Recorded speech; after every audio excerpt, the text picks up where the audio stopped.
Di pertemuan hari ini kita akan membahas mengenai pengujian hipotesis di pertemuan ke-9 untuk mata kuliah Statistika Sosial.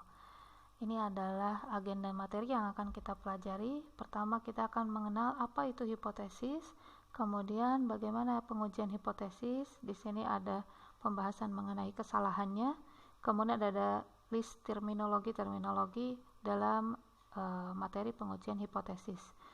Kemudian selanjutnya untuk dapat mengerjakan mengerjakan studi kasus, itu kita perlu mempelajari uji satu arah dan dua arah. Setelah itu baru masuk ke tahapan uji hipotesis, di mana ini nanti kita akan membahas membahas studi kasus, penyelesaiannya menggunakan pengujian hipotesis. Kita berawal dari makna dari hipotesis.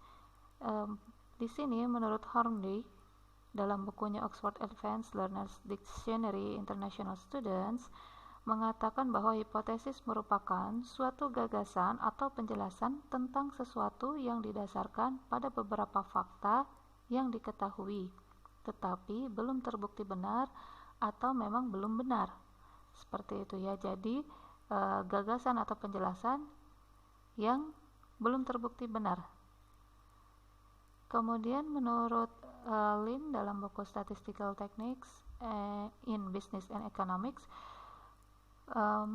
menyatakan bahwa hipotesis merupakan pernyataan tentang parameter populasi yang perlu pembuktian.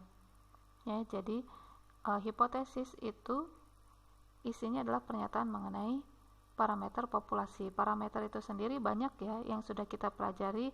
Misalnya yang sangat familiar ya, yaitu mean atau rata-rata gitu ya, atau misalnya bisa juga simpangan baku atau sigma ya, yang jelas mengenai populasi. Saya ingatkan kembali bahwa untuk populasi parameternya ini merupakan parameter ya, rata-rata, simpangan baku, variansi itu merupakan parameter. Nah, ini parameternya selalu disajikan dalam bentuk huruf Yunani ya, mu, sigma, dan seterusnya. Kemudian makna dari hipotesis statistik dalam buku Probability and Statistics for Engineers and Scientists oleh Walpole itu dinyatakan bahwa pernyataan atau dugaan tentang satu atau lebih populasi. Jadi memang yang kita buat hipotesisnya adalah mengenai populasi dan perlu pembuktian tadi ya. Jelas bahwa di sini disampaikan bahwa belum terbukti benar. Kesimpulannya ya, makna dari hipotesis adalah pernyataan atau dugaan mengenai sesuatu hal yang dituntut untuk dilakukan pengecekan karena belum terbukti kebenarannya. Ini secara umum sifatnya ya. Hipotesis itu bisa berupa jawaban sementara saja karena memang perlu pembuktian, otomatis karena sementara dia bisa salah, bisa benar.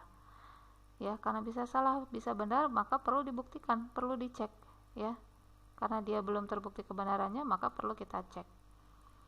Dasar kita merumuskan hipotesis, misalnya saya membuat suatu pernyataan, itu bisa berdasar pada pengetahuan dari kejadian sebelumnya, berdasarkan hasil penelitian, bisa juga berdasarkan pengalaman, bisa juga ketajaman berpikir. Jadi untuk membuat hipotesis itu bebas ya. Kalau di sini hipotesis statistik nanti berarti kita membuat hipotesisnya mengenai parameter populasi. Nah, kita tahu dari mana parameter populasi yang mau kita hipotesiskan, itu bagaimana cara menghitungnya? Otomatis kita harus melakukan sampling. Nah, sampling itu dilakukanlah penelitian.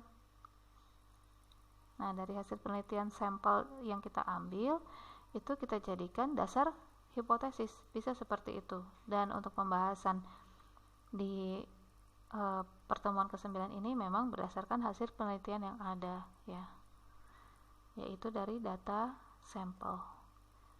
Baik, hipotesis ini sendiri terbagi menjadi dua ya, yaitu yang saling bertolak belakang antara H0 dan H1. H0 itu hipotesis yang memang kita rumuskan dengan harapan untuk ditolak. Sedangkan H1 atau H alternatif, hipotesis alternatif atau tandingan, itu memang kita rumuskan dengan harapan untuk diterima. Jadi yang ingin kita tolak taruhnya di H0. Yang ingin diterima kita taruhnya di H1. Di mana H0 dan H1 itu pernyataannya pasti akan bertolak belakang. Contoh sederhana di sini adalah ada beberapa contoh hipotesis. Misalnya ini adalah H0-nya ya. Peluang lahirnya bayi berjenis kelamin laki-laki sebesar 0,5. Peluang ya, berarti ini 50% ya, sama saja 50%. Ini kan defaultnya seperti itu ya.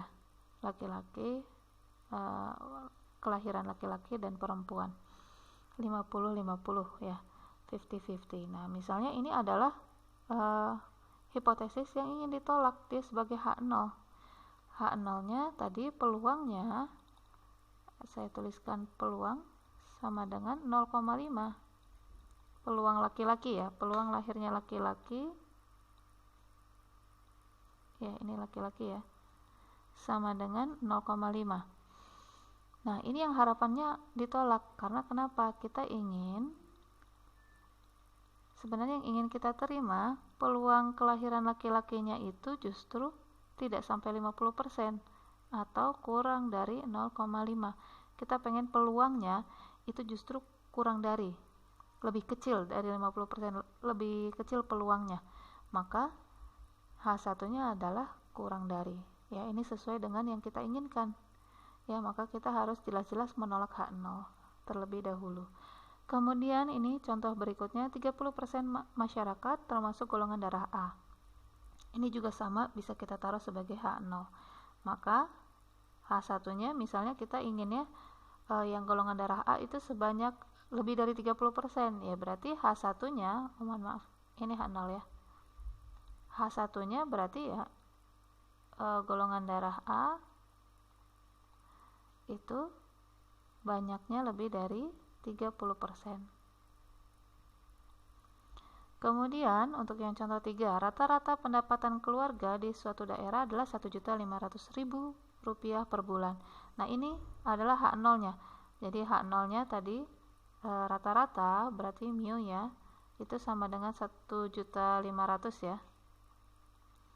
Maka H1-nya yang kita harapkan dia tidak benar-benar 1.500.000, bisa kurang dari, bisa lebih dari. Maka pernyataannya bisa saya tulis dengan menggunakan tanda tidak sama dengan. Yang jelas dia bukan 1,5 juta, bisa 1.450.000 itu udah masuk H0 ditolak ya. H0 ditolak karena tidak benar-benar 1,5. Seperti itu untuk membuat hipotesis H0 dan H1. Ini ya untuk perumusannya. Tadi H0 itu disebut juga dengan hipotesis observasi dan H1 disebut dengan hipotesis alternatif. Di sini untuk hipotesis statistik kita akan menggunakan simbol-simbol matematis yang kaitannya dengan parameter tadi. Parameter populasi. Parameter populasi tadi ada mu ya, ada sigma, rata-rata, simpangan baku, seperti itu. Dan karena menggunakan simbol matematis di sini yang berlaku untuk H0, dia akan selalu mengandung tanda sama dengan. Ya. Bisa sama dengan, bisa kurang dari sama dengan, bisa lebih dari sama dengan.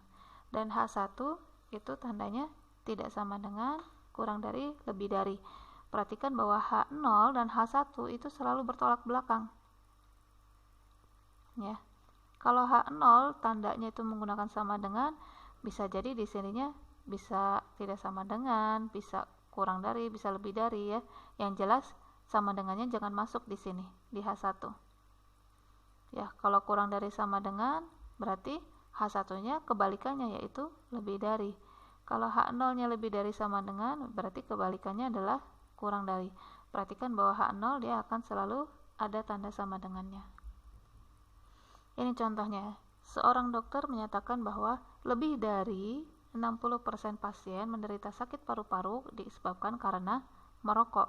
Nah, ini kan yang diinginkan. Yang diinginkan oleh dokter, pernyataan ini adalah benar.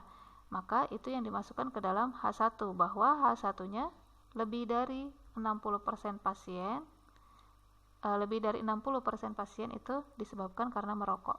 Taruhnya di H1. Maka H0-nya kita sepakati bahwa untuk materi ini H0 kita akan selalu menggunakan tanda sama dengan. Ya, jadi untuk seluruh kasus ya di pembahasan ini. Maka di sini H0-nya P-nya ini peluang ya berarti ya, atau proporsinya adalah sama dengan 60%, sedangkan yang diinginkan adalah lebih dari 60% atau 0,6. Kemudian contoh berikutnya, seorang dosen menyatakan bahwa prestasi belajar mahasiswa laki-laki lebih tinggi daripada prestasi belajar mahasiswa perempuan. Nah, di sini seorang dosennya ini berhipotesis menduga laki-laki lebih tinggi.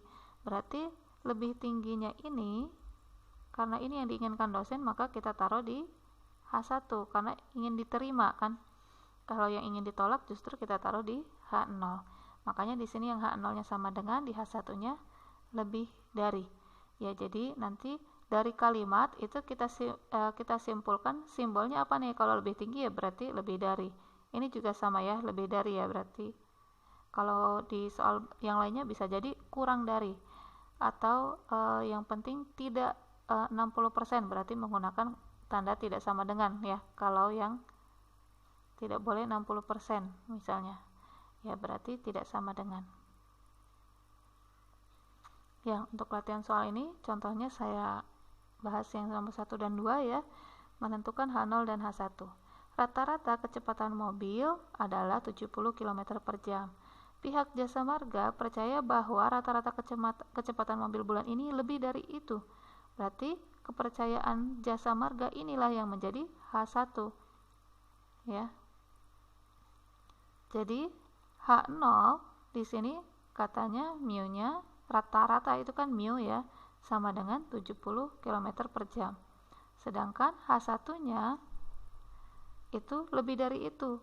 Karena yang dipercaya atau yang diinginkan Jasa Marga, yang ditargetkan itu, bukan ditargetkan ya, dugaan pihak Jasa Marga itu adalah lebih dari 70, lebih dari itu. Nah, berarti H0 H1-nya seperti ini. Ini untuk yang nomor 1. Kemudian yang nomor 2, menurut BPN, kurang dari 35% pensiunan di Jakarta menjual rumah mereka dan pindah ke kota lain. Berarti ini pendapatnya BPN itu taruhnya di H1 ya.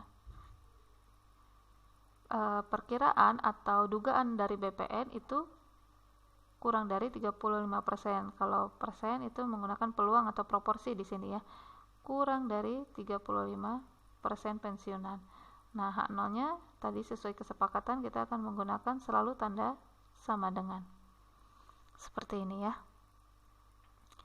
Nah, untuk nomor 3 dan 4 silahkan nanti dikerjakan di forum ya, forum diskusi yang bisa kalian akses di LMS.